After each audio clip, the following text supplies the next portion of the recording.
Well, as you guys probably know, we readers are a rather obsessive bunch, and there are going to be the books that inevitably end up consuming us out there. Sometimes the ones that swallow us whole. And that's what I'm going to talk about today. Yeah, not really much else to say aside from that. Hello, everyone. Britton here, also known as Samoki Dude, and today I am back with another video. Just recently, Steve Donahue, the noted booktuber, made a video talking about the books that have consumed him over the years. Books that have really stuck with him despite himself, and ones that have haunted him, if you will. And I decided to throw my hat into the ring, because I thought it was an interesting video. It's a good video. I'll link it down below so you guys can go watch it. And also, he was inspired by another guy called Sam. Not I Samwise Sam, even though he and Steve are friendly. No, this is another Sam. I'll link his video as well if I can find it. But yeah, I'm going to be talking about some books today that have, for lack of a better word, have consumed me. Like I said in the intro, we readers are a very obsessive bunch, so there are going to be those books out there that definitely capture our interest. Ones that we just need to know as much as we can about it. There's that itch to scratch at the back of your head. I am flubbing up my words here, but there's that itch at the back of your head where you just have to know as much about it as possible. And that's what I'm going to talk about today. I'm going to be talking about some books that have definitely consumed me over the years. Even some comics as well, because, you know, I'm quite fond of comics, as you might know already. Yeah, I think it would be a good video. I will say, though, I'm going to try and avoid some of my favorites. So stuff like Blood Meridian, The Great Gatsby, Lolita, American Gods. Mainly for the reason I have talked about a lot of these books before, and yes, obviously those are books that have consumed me over the years. But I find it would be more productive to talk about recent books that I've read, at least more recent books that I've read, that have really captured me, unlike many other books that are out there and have been about for a while. Books that have stuck in my mind for one reason or another. So yeah, that's really all I got to say about that. So I won't be just rehashing favorites, so don't click off just yet. If you're curious to see what books I'm going to pick, feel free to stick around. But yes, I have a couple books and a couple comics that have consumed me over the years, and I guess I should probably get into it before I start yammering on for too long. So yeah, let's get to it. The first book I have on my list is one I read back in 2023. It was actually on my list for best books of 2023, and that is The Amazing Adventures of Kavalier and Clay by Michael Chabon. This is one of those books that I definitely expected I would enjoy, considering it deals with a subject matter that I am quite fascinated in, and that is comic books. And it's definitely one that I've brought up a couple times over the years, because I really do think it is a brilliant novel, mostly. But it's definitely one that has snuck up on me. I've actually been kind of thinking about this book again recently, a lot. And I've actually been considering it, giving it a reread for multiple reasons, just to see how it holds up to my memory, and also just because I wanted to once again enjoy the adventures of Kavalier and Clay, Joe and Sam, and I find that this book actually surprised me in a lot of ways, and in very ways that I wasn't expecting. There was you could probably watch my review and get the idea of stuff that surprised me, but it's one that stuck in my mind over the years. But really what surprised me was just how much I grew to care about the titular Kavalier and Clay, and just how this book went beyond their comic book escapades, and how they ended up creating them. Yes, this is very much a book about comics, but it's also a book that, even if you're not familiar with comic books, you could still enjoy this book quite a bit, because it's also just a really damn good coming-of-age story. But why has this book consumed me, aside from me wanting to reread it as of recently? This is a book that has consumed me because I have been quite fascinated, been quite haunted, if you dare say, by the sad, often tragic comic lives of our two main characters, as Joe struggles to let go of his constant feelings of guilt because he was able to get away from Nazi-occupied Europe while the rest of his family couldn't, and also Sam trying to come to terms with his own identity and who he is as a person, trying to come up with this machismo that he had to come up with when he was a kid in order to be tough, but also this sensitivity that he has that he doesn't really want to face. Also, he's gay, so that also brings a couple of problems, especially in the time that he lives in, which is early 1940s America, later on 1950s America.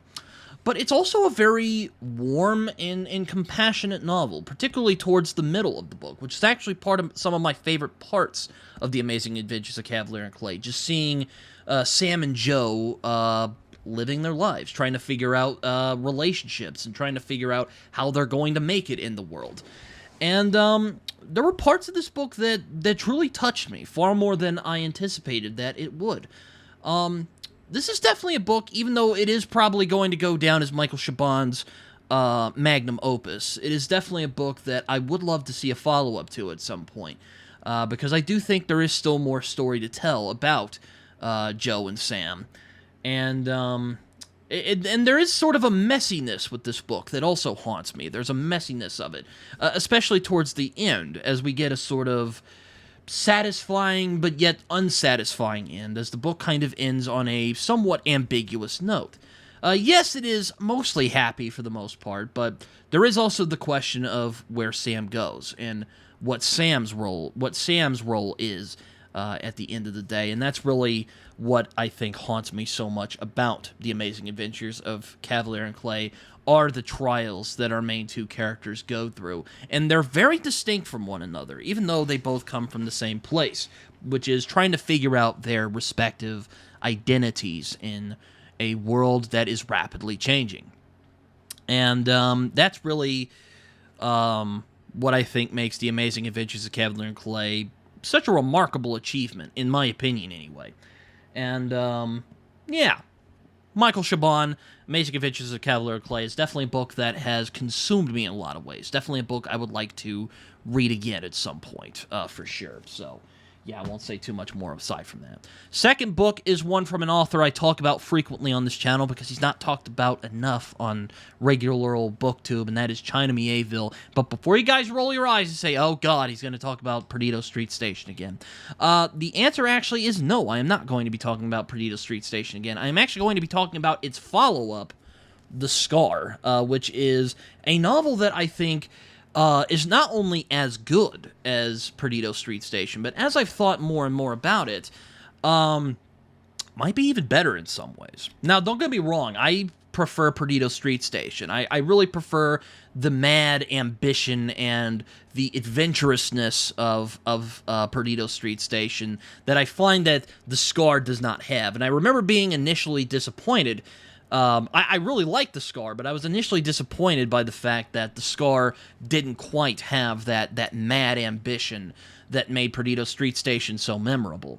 But I find The Scar is one that is actually one that I would like to read again as well. It's one that's been in my mind ever since I've read it, and one that's haunted me, particularly the character of Tanner Sack, who I might dare say is my favorite character of the story, and also probably the most empathetic character of the story.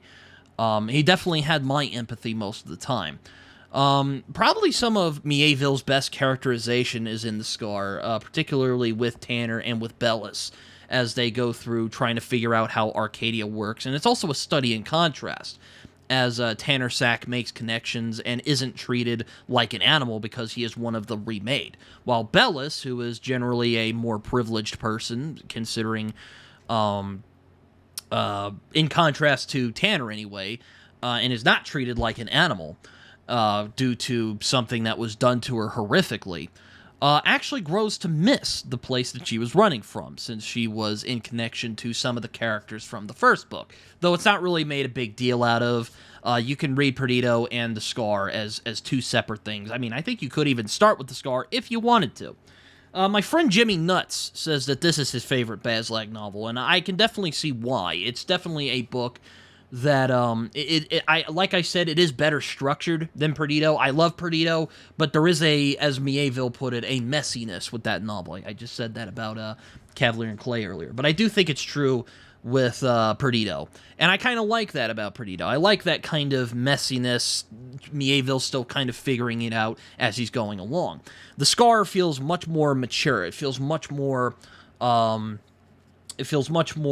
grounded, per se, because this world is definitely not grounded. But there is a grittiness to Bazlag, and there's that odd combination of gritty and surreal that makes Bazlag such a unique fantasy world. And even then, I find myself often haunted by the characters, particularly, like I said, Tanner Sack. There are parts of this book that really left an impact on me, and still I can remember and just feel a tug at my heartstrings, per se, because they were so well done, especially towards the end of the book.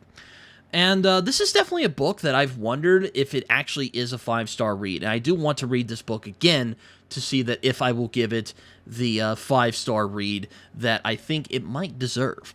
But definitely, The Scar, I think, is one that has stuck with me just as much as Perdido Street Station has. And I do think that The Scar by China Mieville is just as good as anything that China Mieville has ever done. For my money, Bazlag is the series that Mieville will likely be remembered for better or for worse. And I do hope that someday he does return to the world, because it's definitely one of the most unique fantasy settings in all of fiction. But The Scar, what else can I say about The Scar? It's definitely a book I would like to read again, kind of like with Cavalier and Clay. Because I do think that this book could be even better on my second read-along, and I would really like to see where Mieville... Well, I don't want to say where Mieville goes, because I already read The Scar, but I am curious to see how my expectations will change when I read this again, because I read this a few months after I completed Perdido, and I had some pretty high expectations, considering that people considered this better, even, than Perdido Street Station. Pure heresy, I know. But I do think that The Scar is a worthy novel, and that as one of the comments, from San Francisco Chronicle puts it, The Scar proves that the excellence of Perdido Street Station was no fluke, and I do say I agree. But The Scar has definitely haunted me, particularly towards the end. There is a monologue towards the end from Tanner Sack that is just one of the most heart-wrenching things that I have ever read in any piece of fiction, just unparalleled. I think the ending of this book does rival Perdido Street Station in that regard. Will I give it a 5-star? We'll see. But The Scar has definitely stuck in my mind ever since I read it for the first time. And since I read Iron Council and was left somewhat disappointed by it, The Scar has definitely stuck in my mind even more since then. And maybe I'll give Iron Council a crack as well. Another crack, see if my opinion changes on it. I doubt it, but you never know. So, yeah, The Scar is my second book. Another one is from a favorite author of mine, one I cannot shut up about often, and people are probably going to go, oh God, what's he going to talk about this time? I am going to be talking about Cormac McCarthy, and before you guys roll your eyes and say he's going to talk about Blood Meridian, which I did consider putting on this list, because that book has not only consumed me, but has swallowed me whole, if you will. But I'm not actually going to be talking about that. I'm actually going to talk about the book he did before he did Blood Meridian, and that is the sprawling, strange, madcap, often sometimes darkly hilarious, even frustrating Goodbye to the South, and that is Suttree by Cormac McCarthy. Suttree is such a fascinating piece because, on the one hand, it is probably McCarthy's most sprawling and meandering book, sometimes frustratingly so, but it also has some of the best prose that Cormac McCarthy has ever written. I really can't say what the charm is of Suttree, rather than it is a novel about a guy called Cornelius Suttree, who is basically wandering around becoming a bum after he decided to forsake his life of privilege as a man from Tennessee. This is kind of McCarthy's goodbye to the South, but it is also his bipolar love letter to where he came from, Knoxville, Tennessee. My friend Chris, as a matter of fact, is a big fan of Suttree, considering that he is also from Knoxville, so he has a very special attachment to Suttree, but I find that Suttree has haunted me so much, has consumed me, because this has some of Cormac's best writing, not just characterization and storytelling, but just some of his best insights and best writing in general, particularly the sequence when McCarthy explores Suttree dealing with grief. I won't say who the grief is for, but if you've read this book, then you know what I'm talking about. And it has some of McCarthy's most beautiful, sad, probably some of the saddest and most poignant musings on grief that I have ever read. McCarthy, I find, is unmatched in this book. He definitely tries to emulate Faulkner in a lot of ways. I know this book kind of emulates Faulkner. I haven't read a lot of Faulkner, but this definitely feels the most Faulkner-esque. I have read a few Faulkner short stories, and I can definitely see that where McCarthy came up with the themes, if you will. But I'm definitely haunted by the character of Suttree, and it's also some of the funniest stuff that McCarthy has ever done. The Melon Mounter incident itself is pure comedy gold, if you will. And this is definitely a book I would love to read again as well. A lot of these books are definitely books I would like to read again at some point. But I really do think that Suttree is a novel that is often overlooked by McCarthy fans, and often unfairly so. I think this has some of his best passages, and also some of the strangest, most surreal, sometimes hilarious moments. And this book proves that McCarthy is not just grim dark. He can be very funny, often to the point of hysterical. Suttree is a novel that has just stuck with me. I don't know why. I mean, every single McCarthy novel sticks with me from some level to another. I just completed the Border trilogy recently, and that one as well has also stuck with me in a way that I didn't expect. But I chose Suttree because Suttree is the one that is in my mind the most.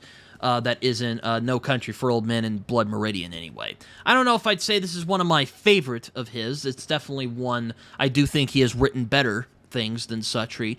I do think Suttree is probably McCarthy's messiest novel. Again, using that word. A lot of messy novels in this list today. But it's also some of his most poignant as well. There's some really beautiful, strange stuff that you wouldn't find anywhere else. And honestly, I find that Suttree does join up with some of his best work, at least at times. And I will warn you, though, there are some passages that are absolutely maddening, because like I said, this is probably his most frustrating and meandering book. But stick with it, and the rewards will be plentiful. I won't say too much more about Suttree, but it is a book that I wrestled with, and I still do wrestle with in a lot of ways, in a way that I've wrestled with many of McCarthy's books. As I said, he has written better, I will concur that, but in terms of just pure poignancy and also just the sheer emotional weight that he sometimes reaches with Suttree, I do think that Suttree will stick with me long after I'm done reading it, and it definitely has, so I'm not going to say too much more about it. Next one is kind of an odd one, because I'm actually reading this book right now, and it's an author I've also talked about a bunch on this channel, and that is Marlon James. And before you guys think I'm doing Black Leopard Red Wolf, again, I am reading it right now. You probably know what it is. It is A Brief History of Seven Killings, which you could probably see from the bookmark I am reading right now. This is a book that I like to call a war of attrition book. It's definitely not a book that is meant for leisurely reading. It is a book that demands much of you. And once you kind of get into the rhythm, even then, it can sometimes be a frustrating one. This is probably the most frustrating book I've read from Marlon James, and that's not to say that some of his other books aren't. The other two books definitely had points that had me bashing my head against the wall, but not in the way that A Brief History of Seven Killings has. This very much feels like an oral history. The narrators of the book speak at you, actually, more than it's narrating the story. So you really get the insight into the characters' minds and how they think. Often stream of consciousness, which stream of consciousness does tend to can frustrate me a little. It definitely can throw me off, for sure. It's a style that I sometimes struggle with. But A Brief History of Seven Killings is also much like Marlon James's other novels, it is a profane, darkly humorous, odd, surreal, sometimes absolutely maddening book about the attempted assassination of the reggae superstar called The Singer in this book, but his name was Bob Marley, which is what attracted me to this book, as I am a casual fan of Bob Marley.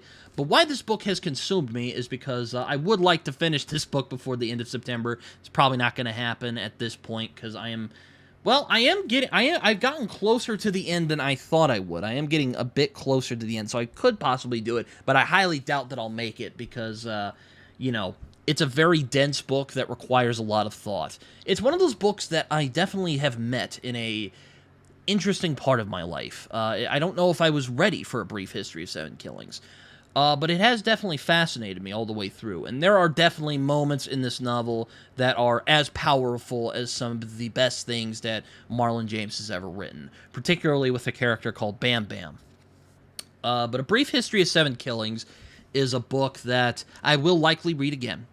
It is definitely... I am kind of entertaining it being my least favorite that I have read of Marlon James's books so far, but that does not mean it is bad. It is just as densely rewarding as his other books that I have read, and it's also interesting seeing how the more oral history style really cuts into what would become Black Leopard Red Wolf, because what makes Black Leopard Red Wolf such an interesting novel, I did bring this back up, but what makes that such an interesting novel is the fluidity of the narration. But A Brief History of Seven Killings really takes that technique and pushes it to 11.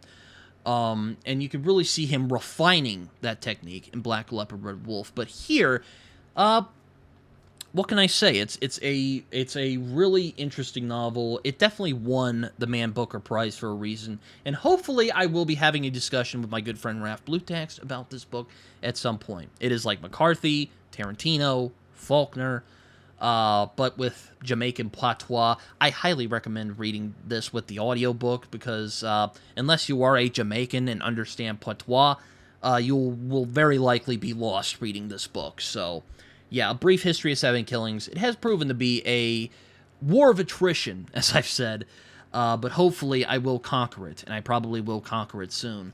But this is probably a book I won't be forgetting anytime soon, so...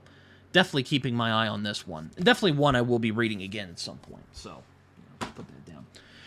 Next book I have is far less complex, but definitely one that I have been thinking about ever since I read it for the first time a few years ago, and that is City of Thieves by David Benioff. You might recognize David Benioff as one of the showrunners of the Game of Thrones adaptation.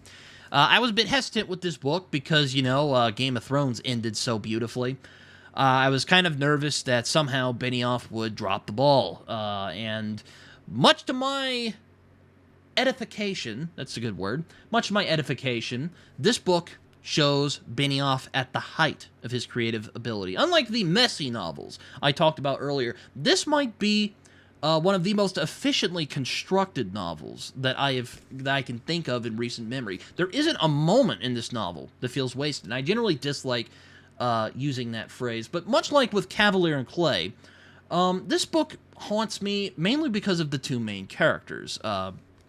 Lev and Kolya, I think is how you pronounce their names. I'm not Russian, unfortunately. But it is their journey and the budding friendship that they have with each other that truly haunts me as a character, or as a person, as a reader, per se. But also, it is what consumes me so much, because I am curious on how Benioff manages to pull off such a masterstroke with such a tightly constructed piece of World War II fiction, and how the crazy bastard managed to make one of the most brutal parts of World War II into an almost whimsical, dare I say comical journey of these two characters trying to make it in one of the darkest periods of human history. And it really shows that, as my friend Kemper put it, you really don't need 800 pages to have depth. I mean, it could definitely help.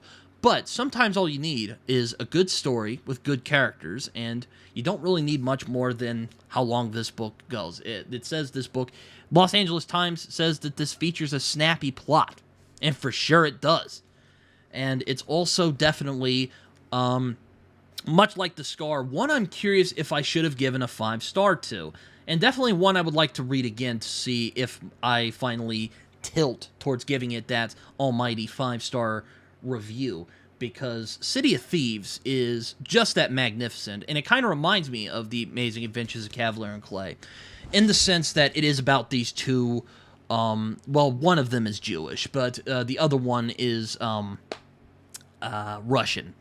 But I am curious, but they do struggle with a lot of the same things that Joe and Sam struggle with, mainly their identities, growing up, and what lives they're going to lead.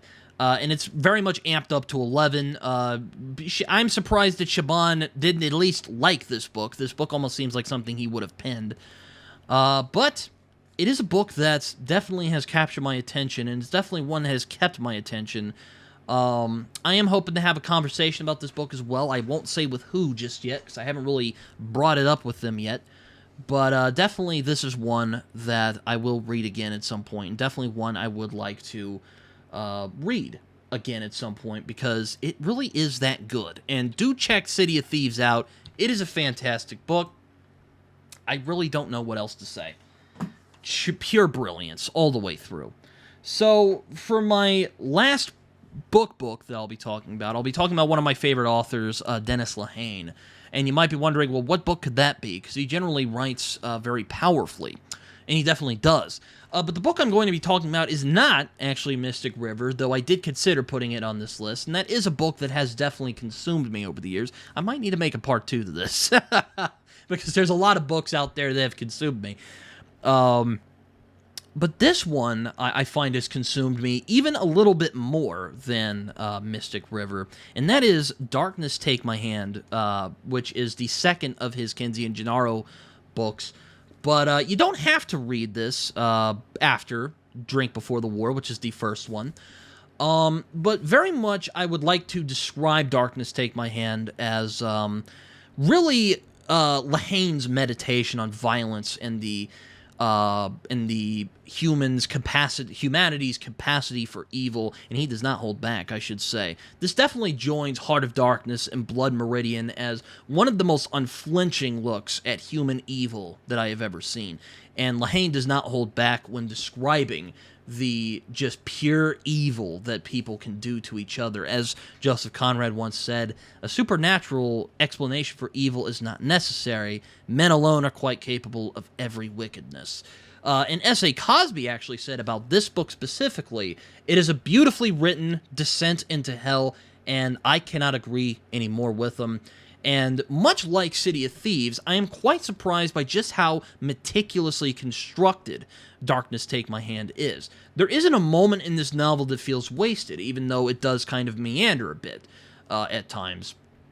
And I wouldn't say it has the truly Shakespearean tragedy element that makes Mystic River such a masterpiece, but this is a straight-up horror novel. This is Lehane tapping into the dark part of the human psyche and coming away with some truly damning insights, particularly towards the end, and how every single person, much like how it is in Heart of Darkness, the suppressed savagery inside of human beings, which is a favorite theme of mine, so that's probably why this book sticks with me so much, is that theme I really like of that suppressed savagery of human beings, and how if you push someone hard enough, they will commit the most appallingly evil acts that you can think of.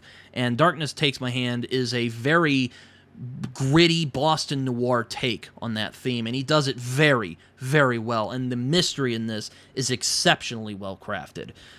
Pure, absolute genius. Dennis Lehane, don't miss him. And Darkness Take My Hand is a book that will definitely stick with me for as long as I live, and in my opinion, one of Dennis Lehane's finest hours as an author.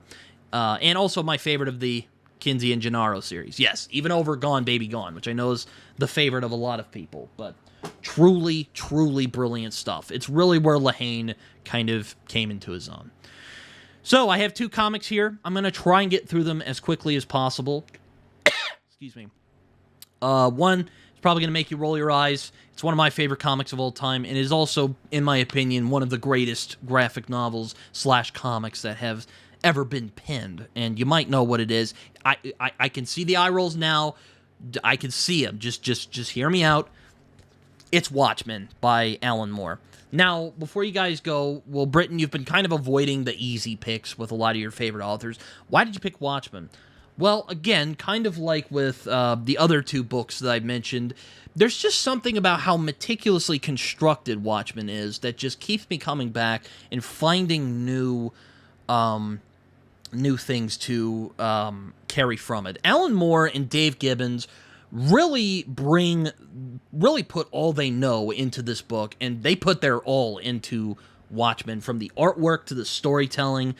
Absolutely brilliant all the way through, and just a beautiful example of how theme, character, and plot really come together quite nicely. And just some really beautiful paneling here from Dave Gibbons as well. I really like the almost cinematic way that I'm sure Alan Moore would just love that, but I really love the cinematic way that Gibbons panels, and how Alan Moore really makes full use of um, the comic book medium. They also have characters that are as interesting intellectually as they are engaging emotionally. And for my money, Watchmen is the best thing that Alan Moore has ever done and ever will do. I know he'll probably get mad at me and, probably go into his hidey hole and give me some, occult curse or some shit. I don't know, but he's definitely not going to be pleased by me saying this. But I'm afraid I must disagree with the great Magus of comic books. I do find that Watchmen, I really don't know what else to say about it that hasn't already been said, but it's one of those books, and I generally dislike such cliches, but it's definitely one of those books that when I go back to it time and time again, I always find something new about it. And every time I talk about it with somebody, I always get something new to really engage with. My friend Livia is actually going to be reading Watchmen soon, and not to pressure her, of course, but I am definitely looking forward to seeing her thoughts.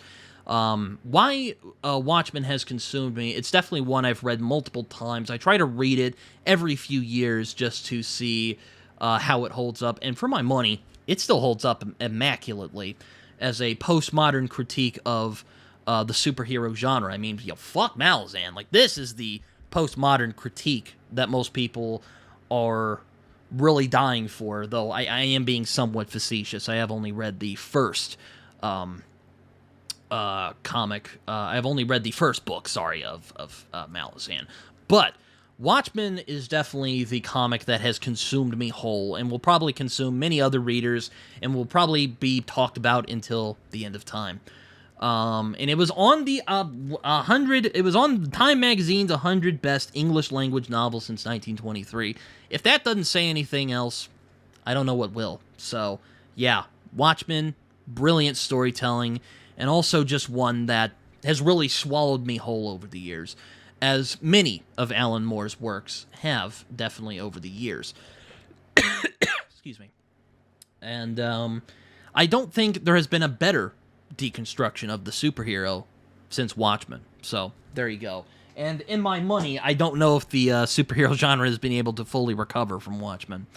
So there's that as well. Last comic is from one of my favorite, last book and comic and whatever that I'll be talking about today is actually from one of my favorite creative duos in comics. You might know them. But that is Ed Brubaker and Sean Phillips. And before you guys think criminal, I am not going to be actually talking about that. I'm actually going to be talking about their Hollywood noir masterwork, The Fade Outs. This is just peak noir. And for my money, The Fade Out is the best thing that Ed Brubaker and Sean Phillips ever did together.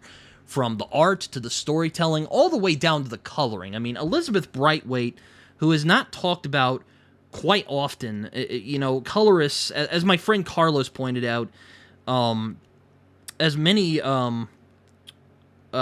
colorists are not talked, as my friend Carlos pointed out, colorists are not talked about quite as frequently as someone like as something like a artist or even a writer for that matter. But the colors in this novel, when Elizabeth Brightweight and Sean Phillips work together, it's truly magical. I mean, they did Kill or Be Killed together, which was my first excursion into Brubaker and Phillips, and also one I think is amazing. But just look at some of the artwork and colors of this, especially right here. I love the wooziness of this. It's definitely in a alcoholic, it's definitely an alcoholic, drug-fueled haze, basically, of